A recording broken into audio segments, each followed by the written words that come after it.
Every day at Sierra, you'll find top brand apparel, footwear, and gear for 20 to 60% less than department and specialty store prices. And during clearance time at Sierra, those incredible prices are 40 divided by 2.5, carry the 1, even lower. And when you shop clearance at Sierra, you can save a whole lot more on everything you need to get active and outside. That's a lot of saving. Epic brands, vast selection, teeny tiny prices. That's Sierra.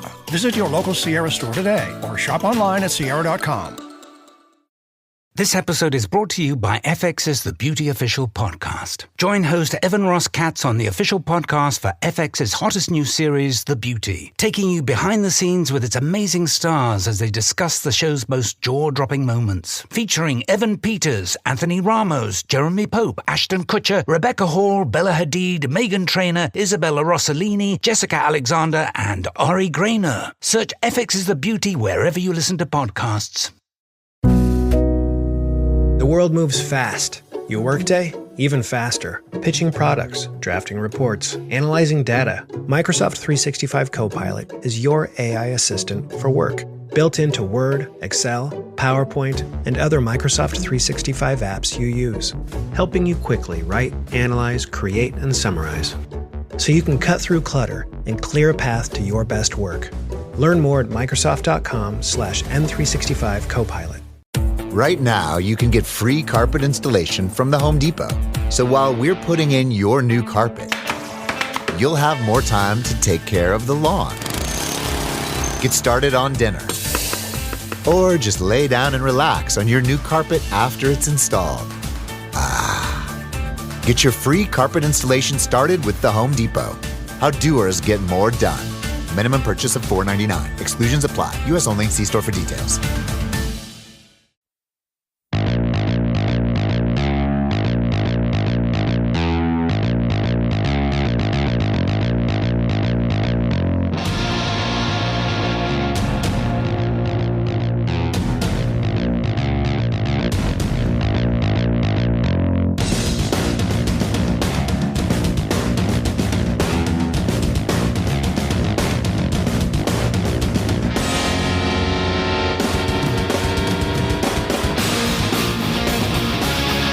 This is Jay Scott, and you are listening to The Hook, the Ultimate Rock Community Podcast.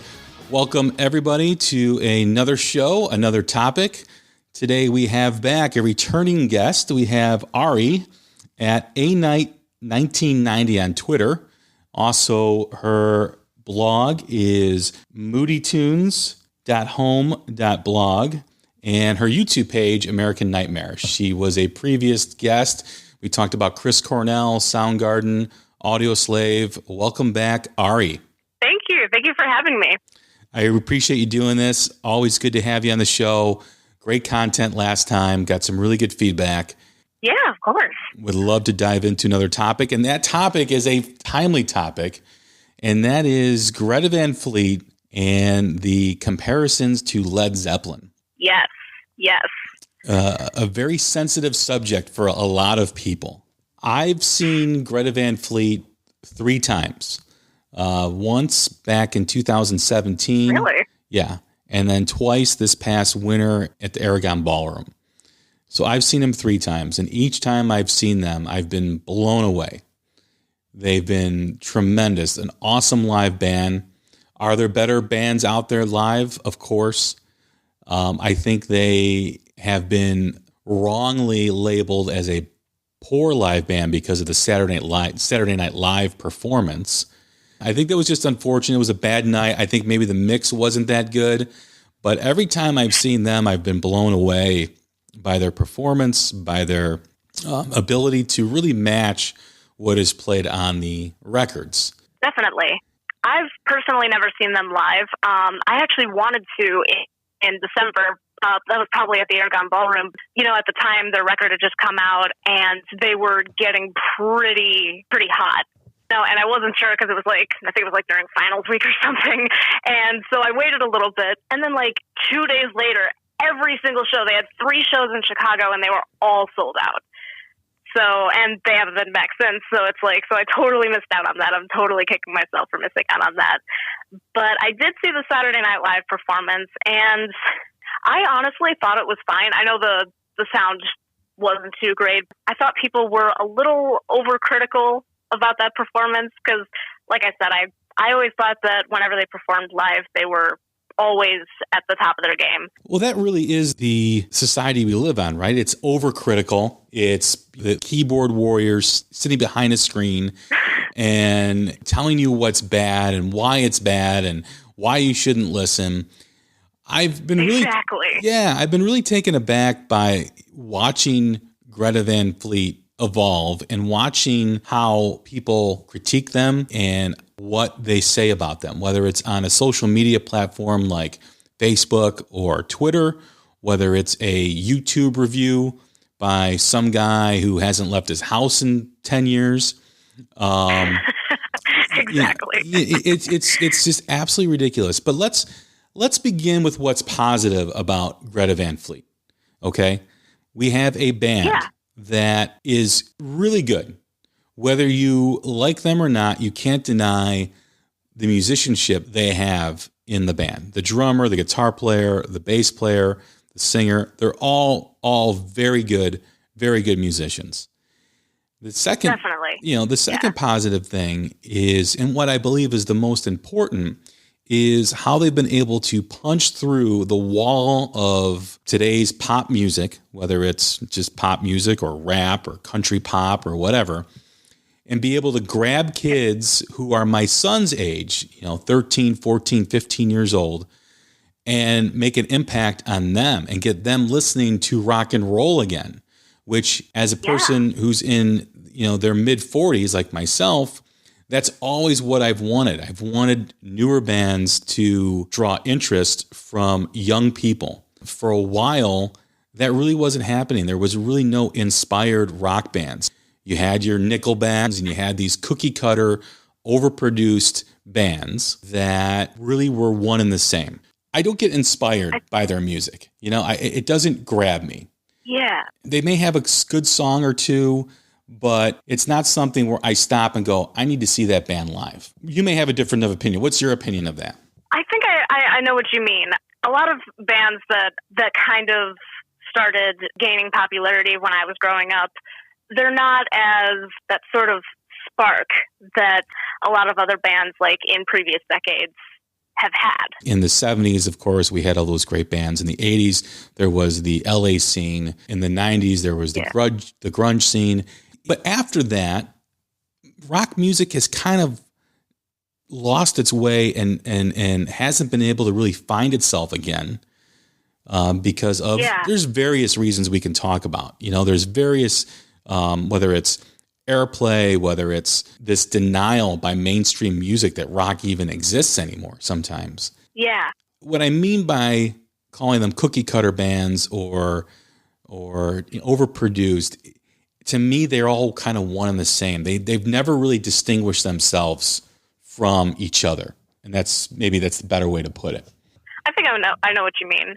A lot of bands, the rock bands you'll hear on the radio, like on your local rock station, they're all they all come from different directions. You have these hardcore bands, and then you have the alt rock bands, and then you have the more bluesy side, and then you have the more poppy side, which is not even going to get into that right now. But the rock umbrella has just it's kind of branched off in all these different directions, so many different subgenres.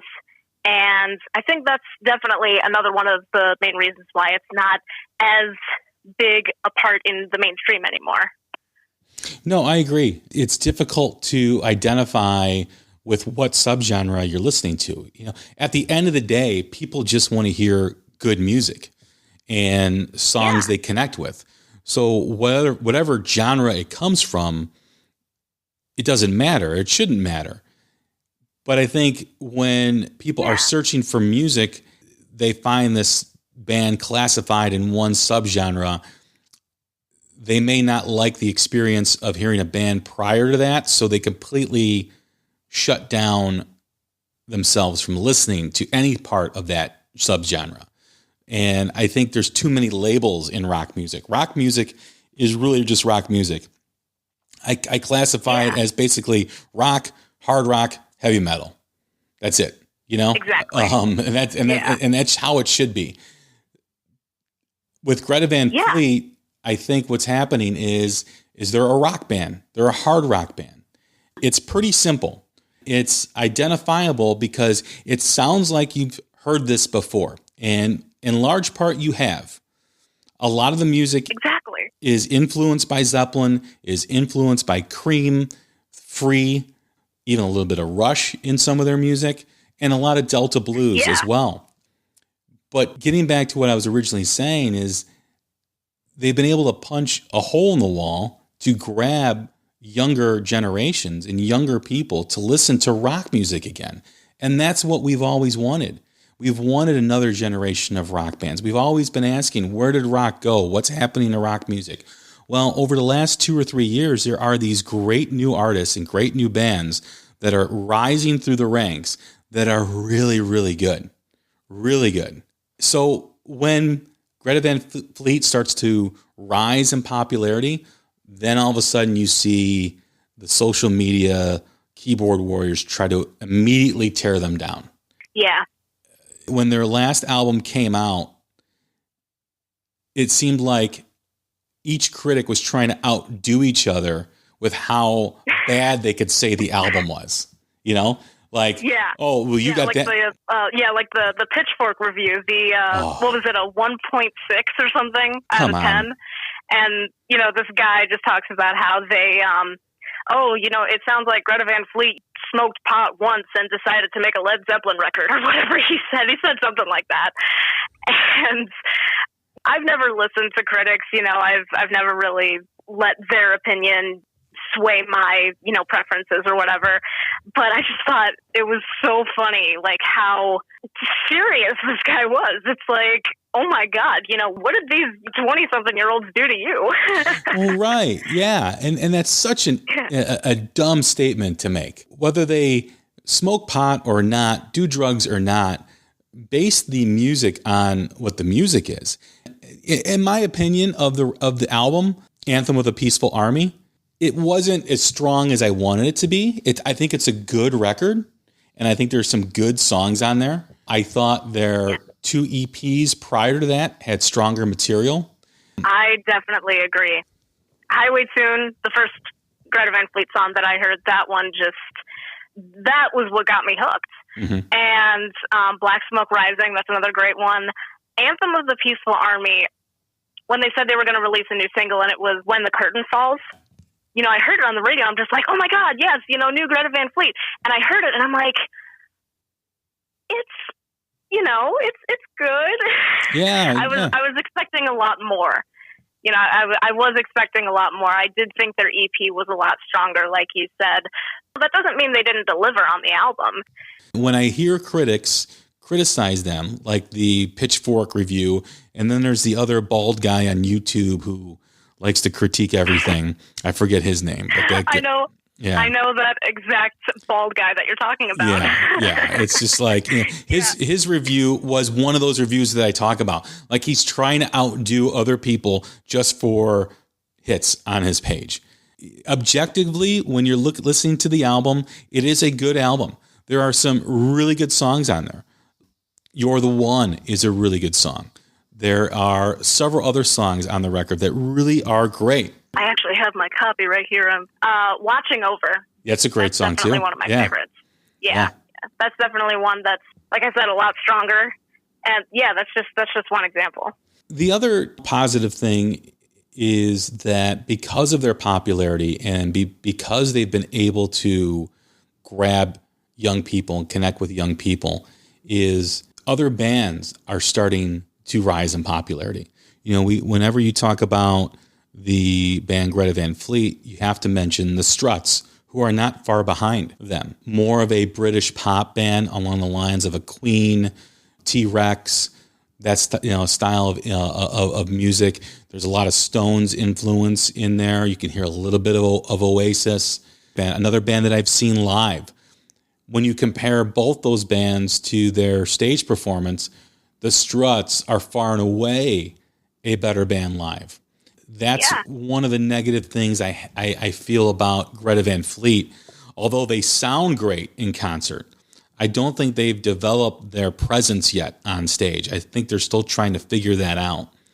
I think so too. But one thing to keep in mind is they're still really young. They're not much older than me. So, and they're still just starting out. And for a band that have been together for, how long has it been? It's been like 6 or 7 years. They were jamming in middle school, which is absolutely insane. That tells you how devoted they are and how much chemistry they have. But again, they're still just kids. They're not even 25. Right. So, and there are plenty of bands that didn't reach their peak until mid to late 20s, even into their 30s. So they have plenty of time to develop their own presence. No, I agree. I think they're still going to figure it out. I think we need to give them a chance to evolve. And that's really the next point I was going to make, is these critics who are criticizing them are not even giving them a chance to evolve and make their own sound. Alex Lifeson was interviewed a few months back, and one of the questions he was asked was about Greta Van Fleet, and he mentioned that he's rooting for them. He's rooting for them to develop their own sound and evolve, just like they did when Rush first came out on their first album or two. Yeah. They were called the Canadian Led Zeppelin.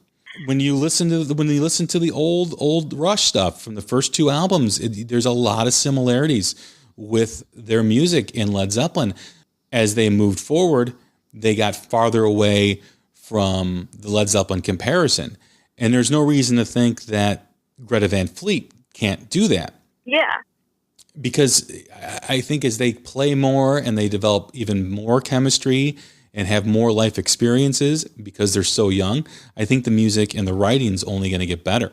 Definitely. I think it's our duty as music fans to allow bands to evolve. And that really was what it was like when I was younger. Record companies wouldn't give up on a band after the first record or two, right? They would make an investment in a band and they would give them time to develop their sound. That changed along the way. And I don't remember exactly when it did, maybe the late 80s, maybe the 90s, where if you didn't cut it after one album or maybe two you were gone. You were gone. I mean, exactly. When you think about the big records that have been released or the big bands that released, look at Pyromania from Def Leppard as an example. On Through the Night and High and Dry, both fantastic albums. But nowhere, they don't even compare to the popularity of Pyromania. And that was their third record. When you think of Bon Jovi, you think of their first two records, you think then of Slippery When Wet, how they just exploded. Look at Soundgarden, right? Soundgarden was on their third album. Their third album before they really hit the big time. So now we've been trained as fans to label a band or determine what we feel about a band right off the bat without any further development, without them allowing them to evolve. We already labeled them what they're going to be, and that's them. The book is closed. Let's move on. I agree. Yeah. Definitely. The one thing that keeps popping up, and we all know this is the elephant in the room, is the comparisons to Led Zeppelin. I don't have an issue with that. I am a huge Led Zeppelin fan. They are my favorite band in the world. They've been my favorite band since I was a junior in high school. Yes, there are comparisons to Greta Van Fleet. You can definitely hear it, but I think they do it in a good way. I think they have their own songs, and let's be honest, Led Zeppelin stole from everybody when they were around. Yes. Everybody. Yes. Yeah, what are your thoughts on the comparisons to Zeppelin? In all honesty, when I first heard Greta Van Fleet, that was the first thing I thought. It's like, oh my God, this guy sounds like a young Robert Plant.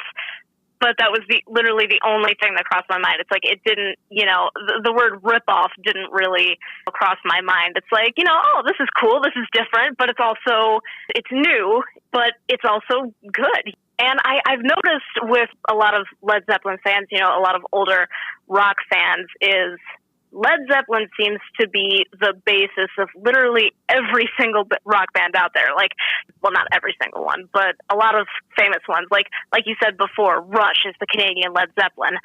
They've said Heart is the female Led Zeppelin. Soundgarden, Chris Cornell sounds like Robert Plant.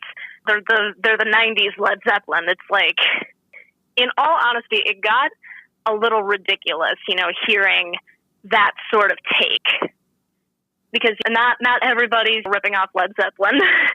And at the same time, it's like they say, imitation is the sincerest form of flattery, I agree with you. I personally have no problem with the comparisons or the similarities, but at the same time, that should in no way take away from what, Greta Van Fleet or any other band has to offer just because they happen to sound like somebody else.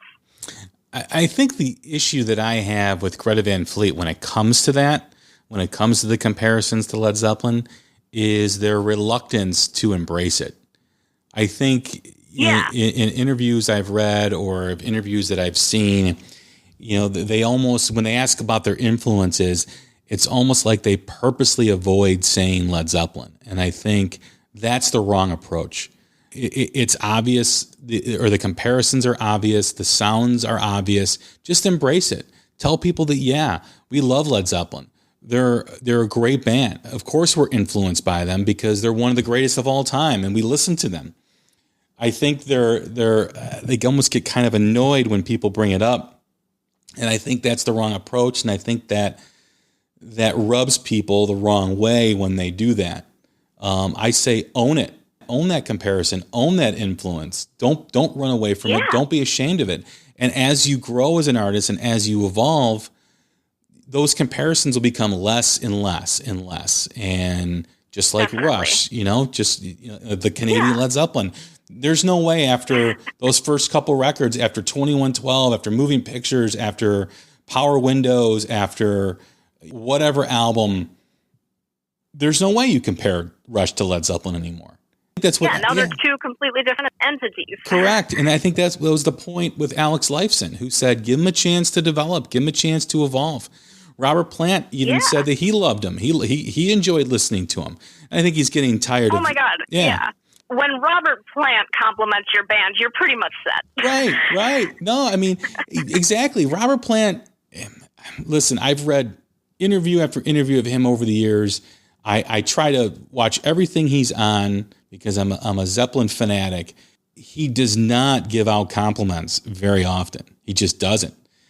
And when he was approached in that interview and he gave his thoughts on Greta Van Fleet, that was heartfelt. That was sincere. A lot of people want to say, oh, he was just, being sarcastic. No, he wasn't. Plant would not say anything if he was being sarcastic. He would not. Exactly. I think he's getting tired of answering the question all the time because now people are asking him. And I think there was an award show or something where he was asked about Greta Van Fleet and he kind of made the snoring sound. And I think what he meant by that was, okay, he's tired of this question. Let's move on to the next question. It's a fair comparison. I mean, it's undeniable. I wish they would embrace it more and not run from it. But whenever someone, I have a lot of friends who say, "Oh, I can't listen to them. They rip off Led Zeppelin and blah blah blah blah and this and that." And I always say, "Well, do you know the history of Led Zeppelin? Do you know the history of Whole Lotta Love? Do you know the history of Babe, I'm Gonna Leave You?" Two songs that Led Zeppelin was taken to court to get writing credits added to the song because they basically ripped off those songs. Do you know the history of When the Levee Breaks? The history of Dazed and Confused? I mean, the list goes on and on. I mentioned this in a podcast that's going to air shortly. It'll probably already have aired by the time this one is dropped. Is the Led Zeppelin How Many More Times and Jeff Beck's Bolero. Listen to the guitar solo and How Many More Times, and then listen to Beck's Bolero. Jeff Beck didn't talk to Jimmy Page for years because of that. So as far as I know, Greta Van Fleet's never been taken to court for stealing a song. Led Zeppelin has. Does that take away from how awesome Led Zeppelin was? Absolutely not. They made each song their own. each of those songs that Zeppelin's presented in the way they were arranged, those are Led Zeppelin songs. For other artists out there to make comments on Twitter or in interviews, and they say about the Led Zeppelin comparison and completely leave out the history of Zeppelin, is just not right. I mean, you can't hold one band in high regard and the other one just tear them down because of the band that you hold in high regard without knowing and stating the history of that other band. Exactly. Where do you think Greta Van Fleet goes from here? I mean, they've got the new album that came out last, I want to say October. They had the two EPs. October. Yeah, they had the two EPs before that. Rumor has it that the new album is going to come out before the end of the year. Do you think that they're, aware of what they need to do, and do you think they're aware of the need to evolve at this point in their career? Did say they did want to go in a new direction, and then of course their fans are like, yeah, sure. It's going to sound the same as the first record, which, I mean, either one is perfectly fine with me. I mean, if you're asking me, because I'm the type of person that kind of just, a band that I really like and appreciate, I just trust them. Whatever they decide to do, I'll support them. If I like it a lot, I'll probably buy the record. My personal opinion is whatever happens, and I'm sure I'll love at least a few of the songs.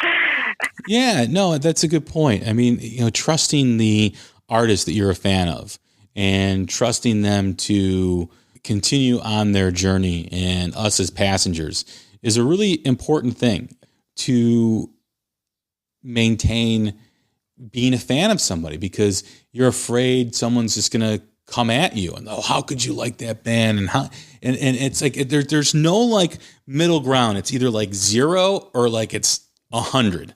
And there's nothing in the middle. You're like, it can never be like, well, some of their songs are okay, and I kind of do like a few of their songs and blah, blah. It's either I love the band or it's I hate the band. There's nothing, very few people get caught in the middle anymore. There is no middle in anything that requires an opinion. Yeah, I agree. It's like you said, you either love them or you hate them. And that's really a shame, because it's like, give someone or something a chance. Let people explain themselves. Let them. Well, you have a big contingency of music fans that are out there that really do not like anything new. They don't listen to anything new. They're afraid of anything new. They have their opinions on new music, whether they've heard a 30-second clip of a song, or they completely deny themselves any joy of new music. I don't understand that.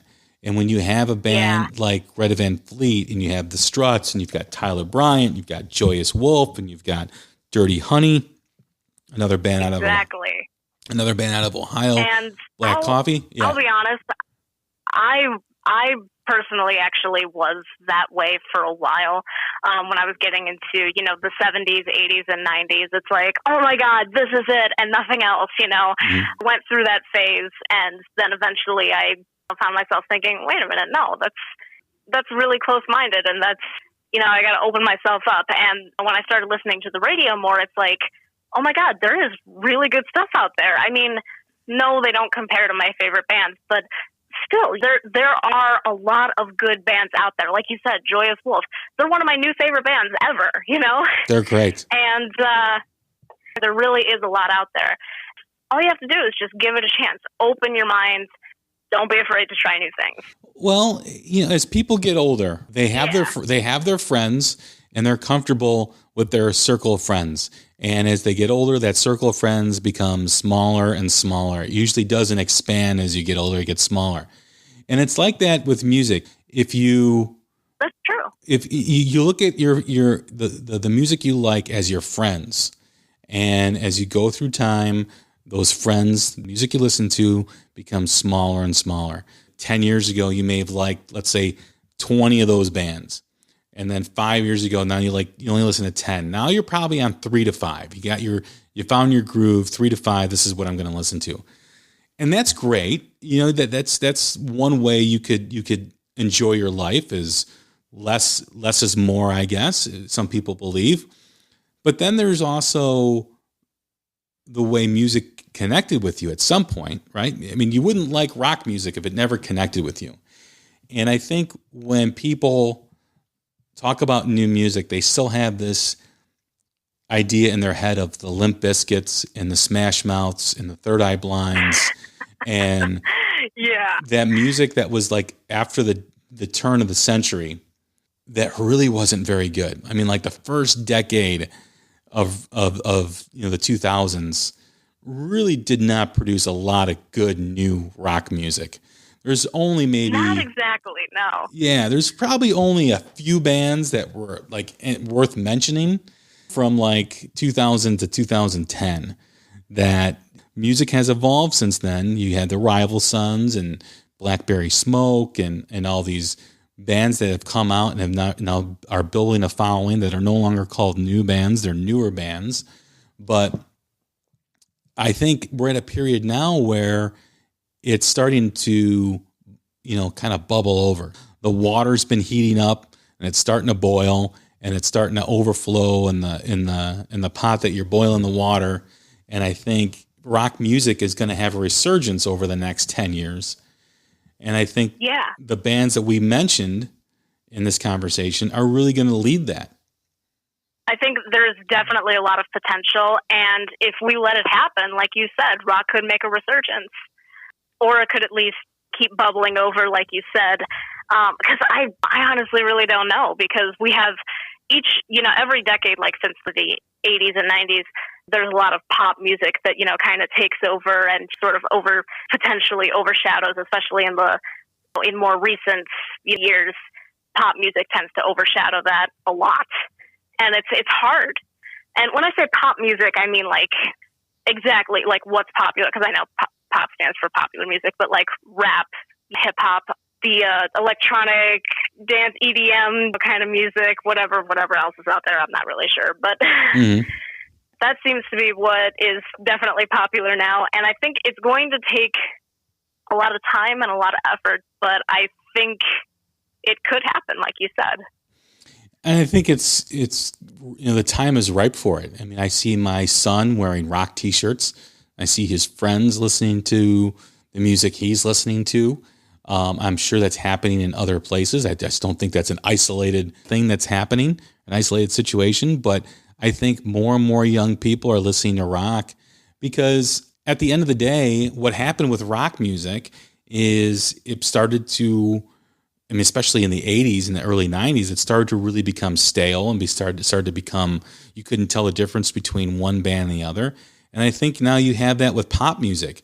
And in the minimal exposure I have to pop music, whether it's I'm at the doctor waiting for my appointment, or I'm in a store and they're playing pop music, I can't tell the difference between one and the other.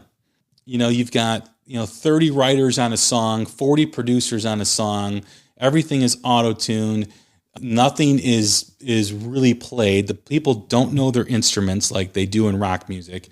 Rap music, that's true. Originally was started as a social justice vehicle and a social awareness vehicle. That's completely gone. When I was in high school, I had friends that listened to NWA. I had friends that listened to Public Enemy. I remember Grandmaster Flash. I remember the Sugar Hill Gang. I remember all those bands or all those artists.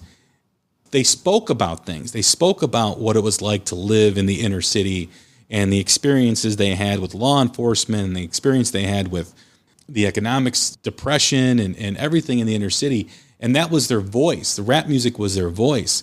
Now, when I hear rap music, I don't hear any of that. I mean, I don't hear any. I mean, yeah, there may be a song or two, but now it's more or less about making it rain and whatever. Adam Levine says rock music lacks innovation or lacks something new. I cringe. I don't understand what he's saying because as a music fan, I don't hear anything worth listening to in pop music. I don't hear anything worth listening to in rap. And listen, I never will consider myself a fan of rap or a fan of pop music, but I do have Grandmaster Flash on vinyl. I do have Public Enemy on vinyl. I do have an appreciation for that stuff. And I do have Duran Duran on CD and vinyl, and I do have some other pop artists from back in the day. Even for me, there are some. There aren't a lot, but there are some pop and even some rap artists out there that I really appreciate, like Lady Gaga. I absolutely love Lady Gaga's music. I hate this term, but, guilty pleasures, like early Maroon 5, like I said, Lady Gaga, Beyonce, a lot of those very highly acclaimed, pop stars. I appreciate them, and I appreciate their music. Almost sort of have the attitude like, who doesn't? It's your preference. I've always been a little more open-minded when it comes to a lot of certain artists, especially when they're incredibly popular. But in terms of recent artists like Cardi B, Kendrick Lamar, I can't tell you one song from either one of those artists. Those sorts of artists, the ones that have especially gotten more into the mainstream in recent years, I just can't get into. Again, I do have some appreciation for some other more popular artists. Yeah, I mean, Lady Gaga, the Star is Born soundtrack is a great record. Oh my God, yeah. I mean, some of the songwriting. Like Bradley Cooper's music in that movie. It sounds like heavy Southern rock, and that's badass. Mm-hmm. Well, a lot of that music was written by Lucas Nelson, who's Willie Nelson's son. Yeah. He wrote and arranged a lot of that stuff for the record. But that really was just a great record. I mean, I've listened to that album several times, and I don't consider myself a Lady Gaga fan, but I'm a fan of that music and a fan of what's going on that album. It's just, it's fantastic. It's great. For sure. To circle back with on Greta Van Fleet, we talk about their rise, and I think that star is still rising. I don't think we've seen the peak yet from them, and I think there's a lot more to come, and I think the best is yet to come. We talk about the critics, and we talk about what they've stated about them. Do you think that if they do evolve and they do go in a different direction and they really do develop their own sound, do you think people will be open to that? I think so. I think they could not only become more respected by their current fans, but also open the door to an even larger fan base. New fans will come in and appreciate their new record. Current fans will appreciate both records. I think that could definitely propel them to even more popularity. I hope so, because I think what happens is when people have that quick, or when they make a quick judgment on something or someone, it's very hard to change minds. Yeah. And I think that's unfortunate. I think if people think they are Led Zeppelin ripoffs, it's going to be very hard to convince those people that they're not. But I also think those people don't want to be swayed either. When someone is so adamant and so steadfast on their opinion, they feel if they change their opinion, they feel like they were wrong. And they don't have to look at it that way. It's not that they were wrong. They felt something. Exactly. Yeah, they felt something during a certain moment in time.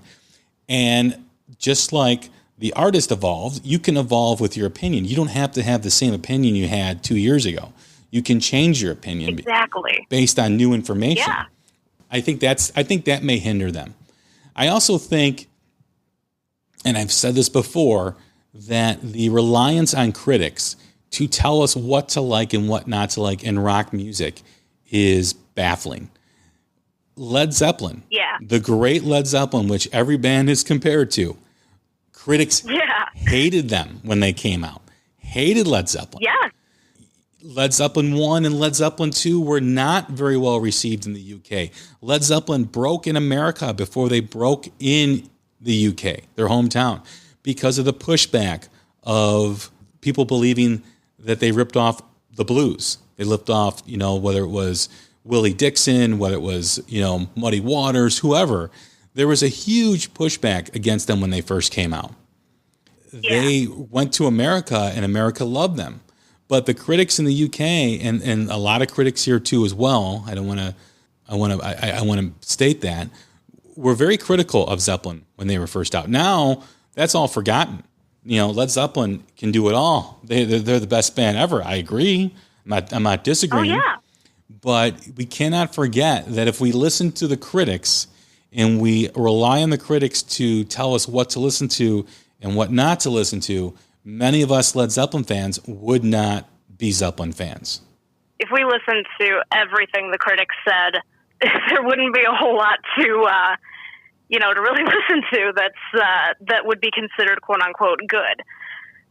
At the end of the day, a critic is it's another opinion, right? And right. It's like they don't really have any, in my opinion, they don't have any authority over a certain band or a certain album. And it comes down to, what do you think? What do you, the listener listening, in your car, in your room, what do you think about it? You're your own critic. Yeah. You determine what's good and what's not. I think I've said this to you before. It's all about timing. When I've listened to albums over the years that I did not like, it didn't resonate with me when it first came out, or when I first heard it, 15, 20, 25 years later, I'll put it on and I'll be like, wow, this is really good. This is a really good album. And part of me is upset because I just wasted 10 years not listening to it, but it's better than nothing. And I think, people need to realize that. Listen, I used to listen to Poison when I was in grade school, 1986, 87. I would not listen to Poison now just because it doesn't connect with me anymore. Now, on the same token, I wasn't a really big Pearl Jam fan when they came out. I listen to Pearl Jam now. I was the same way. Yeah. So yeah, for years I was kind of snobby about it. It's like, right. Oh, Pearl Jam, whatever. I listen to them more and more, and they're not my favorite grunge band, but they're still oh my God, they have a few amazing songs, a lot of amazing songs. Mm-hmm. Even though I probably wouldn't feel the same way about them as Alice in Chains or Soundgarden, I still appreciate them, and I've kind of evolved my opinion on them. Correct. I think as a listener, your taste should always be evolving. As an artist, you always need to be evolving. I mean, there's very few bands that do it the same over and over again. I like to mention AC/DC, and that is like the prime example of a band that you know what to expect every time you get an AC/DC album. You know what to expect every time AC/DC comes on the radio. And that's cool, right? They're one of the few bands that can get away with it.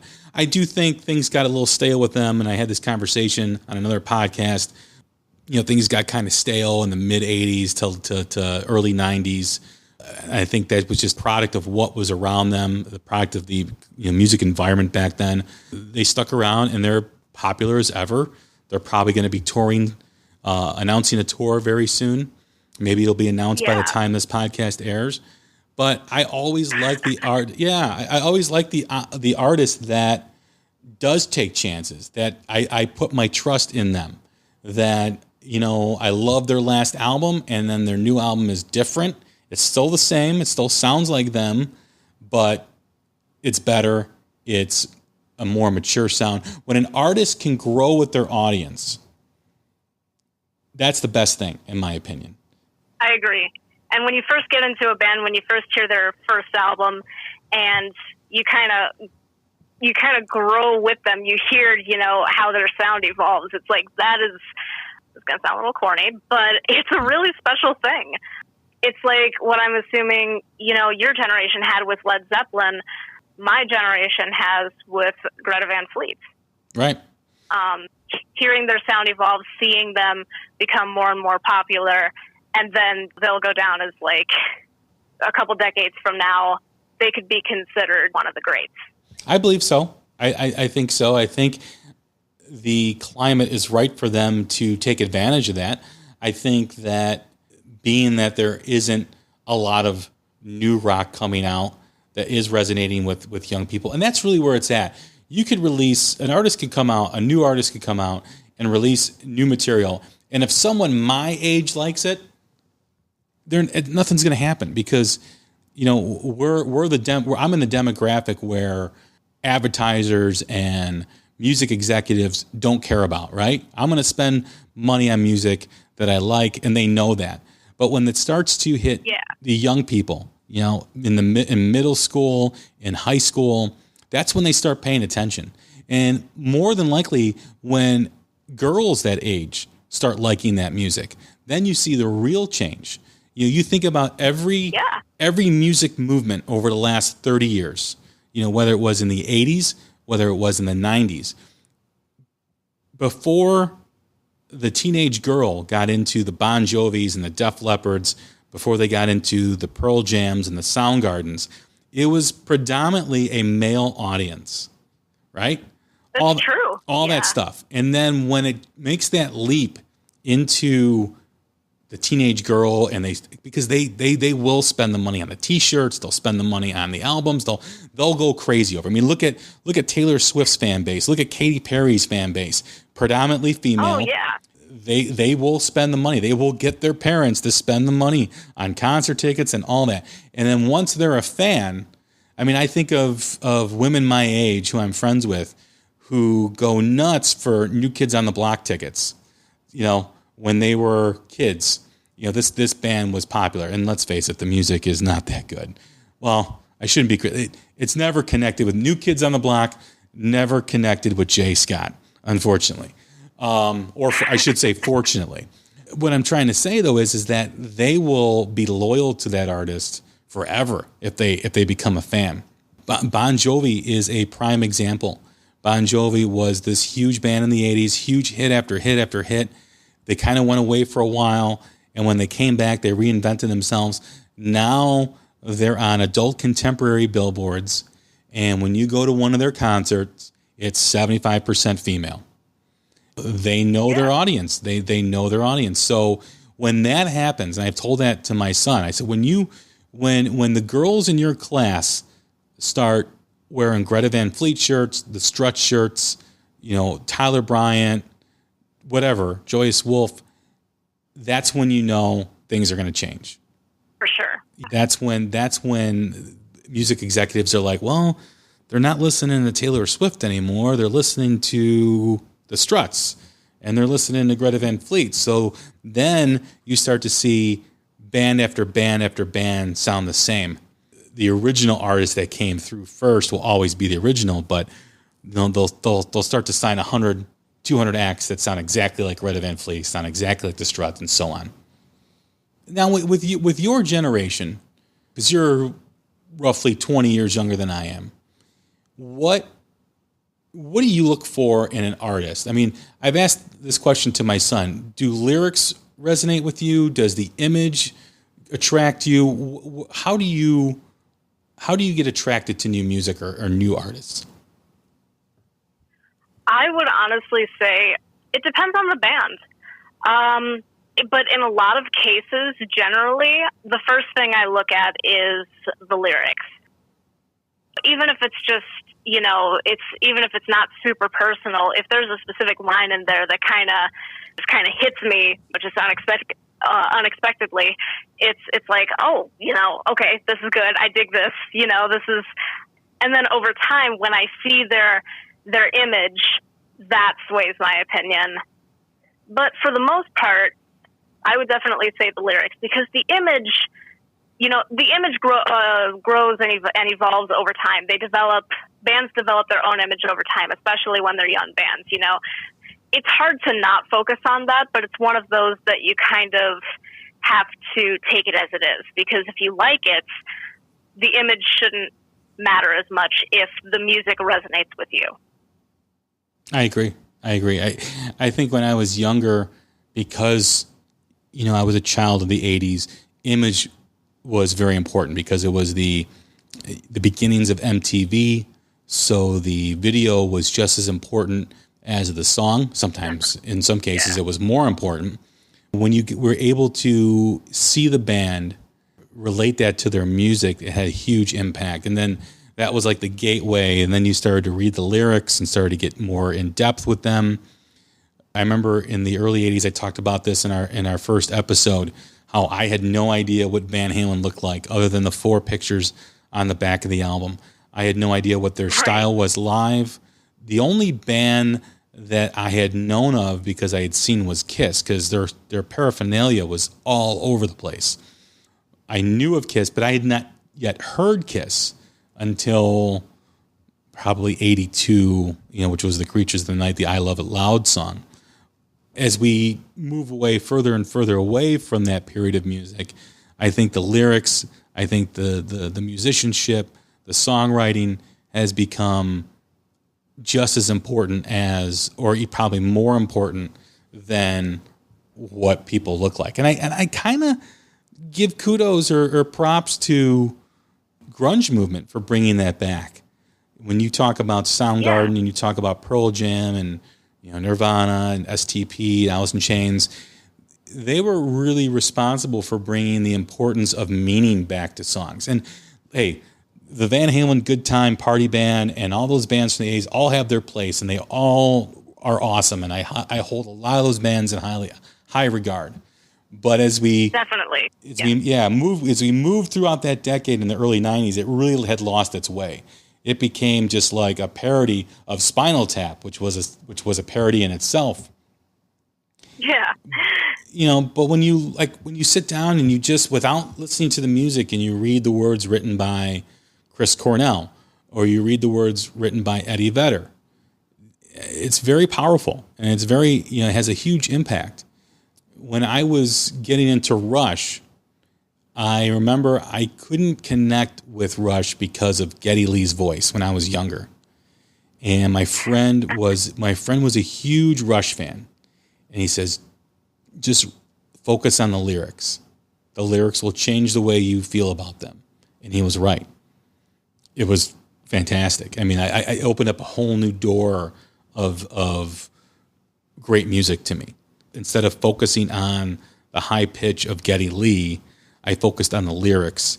And after a while, the high pitch, I didn't hear that anymore. I heard the lyrics, I heard the music, and I became a lifelong Rush fan. Yeah, I was the same way with Rush. My Rush phase kind of started when I was 16 or 17, I think. And, I was always, I loved it, I loved the music. I loved how eccentric they were in their own way. But my dad and I would always kind of poke fun at Geddy Lee's voice. But at the same time, it's like, but oh my God, these guys are legends, And then once you get past that, it's like, okay, jokes aside, you read the lyrics, it's like, oh my God, I love them even more now. Yeah. I mean, some of the greatest lyrics written by Neil Peart ever, and so deep, and with so much meaning behind them. Constantly discovering new ways to interpret those lyrics too, and I find that very similar to Chris Cornell. And I think even when you listen to some of the lyrics by Greta Van Fleet, for young kids that are writing these lyrics, there is a lot of meaning behind that. Check out the song "Look Away" off the new Rival Sons record, Feral Roots. Just a really, really deep song about, the idea is if it's someone else's problem, it's somebody else's pain. Like, it doesn't matter, and how kind of selfish that viewpoint is. And it's a really interesting way to write a song and present a song. Just a total top-notch way of doing it. So check that out when you get a chance. For sure. When you listen to Joyous Wolf, Feel the Low, which... Oh my God, yes. Wow. Yeah. Wow. When I heard that song 3 months ago, I was like, that's one of the best songs I've heard in a long, long time. And the arrangement definitely is just breathtaking. And the lyrics are I don't know how old those dudes are. Probably not older than 25, I would imagine. But for someone to write a song like that, that's really, really impressive at that age. I must have put that song on repeat for like 3 hours. That's all I listened to. It was just, I couldn't get enough of it. That song is amazing. I don't have a physical album of theirs in my hands yet, so neither do I. I love, it's like I got to get the lyrics. Hopefully the, whatever's in there has the lyrics, because I'd love to know what he's saying. Feel the Low, definitely. Had Enough, and Undesired. Those are like the energy there, the soul. Not just in the music, but in the words. They're another one that's definitely going places. They are, out of all the new acts that are out there, they are the only one that I've heard that has combined the 70s, 80s, and 90s seamlessly. You hear all of it in their music. Like you hear the slide guitar, you hear a lot of like Mountain, you hear a lot of Purple in their music, and then you go to the 80s and you hear a lot of Guns N' Roses, and then I hear a lot of STP, I hear a lot of Soundgarden. The way he phrases and singing, it's very reminiscent of Chris Cornell. The singer for Joyous Wolf, Nick Reese, he's a huge Cornell fan, and there's a video on YouTube actually of him covering Rusty Cage, and unfortunately it was kind of recorded on a lower quality phone camera, whatever, so it's not the greatest quality. He covered Rusty Cage, and he could just tell it's like, this guy's a huge Cornell fan. Yeah, you can hear it in the way his approach and everything. And when I first heard them, before they released their album, they had a couple tracks that had come out prior to their EP. It was a Mississippi Queen, it was a Mountain cover, and there was another song, the name eludes me right now. But you really heard... Slow Hand. Yes, Slow Hand. You really did hear more of a 70s vibe in that song, and obviously the cover of Mississippi Queen. Yeah. And then you hear the EP, and you're like, wow. There's so much going on, and there's so much influence pouring out of the speakers with their stuff. It's just, we got to do a show on them, just Joyous Wolf. Yes. Yes, we do. I was just going to say, it's like, oh my God, these guys are great. They are really fantastic. And, Dirty Honey is another there's great. There's a lot to talk about with them. Yes. And Dirty Honey is another band that's blues based, really starting to punch a hole too as well. The Struts. Have you seen the Struts live? I haven't, no. You have to do that. Yeah, you will have a great time. You will have a great time. Yeah. But all those bands, and then there's other ones like Bishop Gunn, who's from Mississippi, who's got a really soulful delivery with their music. This album, or this band Black Coffee from Ohio, Columbus, Ohio, which I think just did signed a record deal. They did a showcase at the Whiskey Go-Go. Wow. Some of their stuff is on YouTube. Very Van Halen-esque, very AC/DC-esque type band. There's so much more. Tyler Bryant continues to evolve on his new album, Temperance Movement, and the singer's got a Rod Stewart, Joe Cocker vibe to him. They're phenomenal. So there's really a bunch of new stuff that's coming out that's just really, really good. The band of Darbies, who I saw them on the LA Guns tour from LA. Just some really good stuff. And I just hope that people open themselves up and appreciate what's coming out and give it a chance, like you said. 90% of those bands I'm definitely going to have to check out myself. Yeah, and it's a shame that I haven't heard them on the radio or, any articles about them or anything, because it sounds like you said, there's a lot out there. It just needs to, people need to get talking about these bands. I agree. A lot more. Absolutely. Any final thoughts? Well, I would definitely say, in summary, a band like Greta Van Fleet, I think they opened the doors to a new wave of mainstream rock. Because ever since Greta Van Fleet came out, I don't know if it was just my preferences and how I became more open-minded and how my preferences evolved. But ever since they came out, suddenly this huge wave of new rock bands came out that I started, listening to and thinking, wow, these guys are great too. And it's like, how long have they been around? Oh, they're brand new. Or they've been around for 5 years and they're just now getting out on the scene.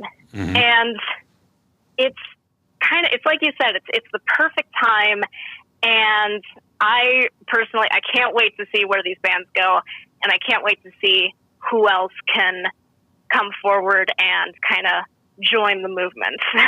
There's a lot of stuff from the UK that's coming out as well. There's a lot of great stuff in Canada. There's a lot of great stuff in Australia.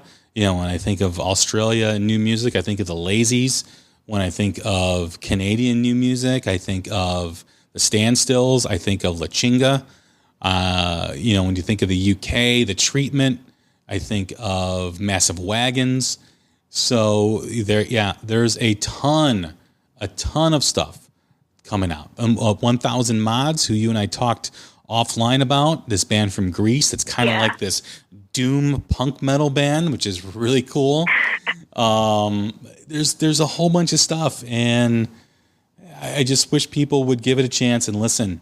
Let's start the new wave of rock for our kids, for the younger generation, and let them have their bands that can fill stadiums and arenas as well. Yeah, definitely. Well, thanks again, Ari, for doing this. I appreciate it. Great topic, great discussion.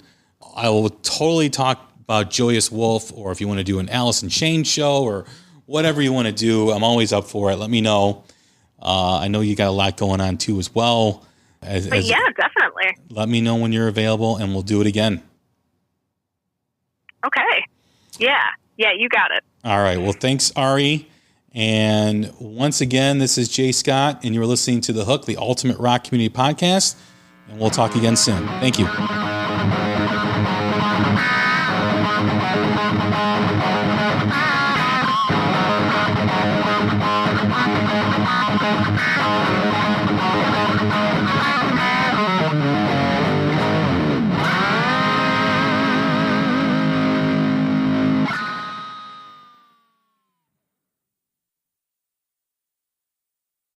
It's time to roll out the red carpet for, new carpet. Right now at the Home Depot. Choose from hundreds of styles and colors from top brands. Plus, get free installation. So whether you want to brighten up your bedroom, add a little more cushion to your living room, or, add some VIP flair to your hallway, you can get the perfect carpet to match your mood with free installation from the Home Depot. How doers get more done. Minimum purchase of $4.99. Exclusions apply. U.S. only. See store for details.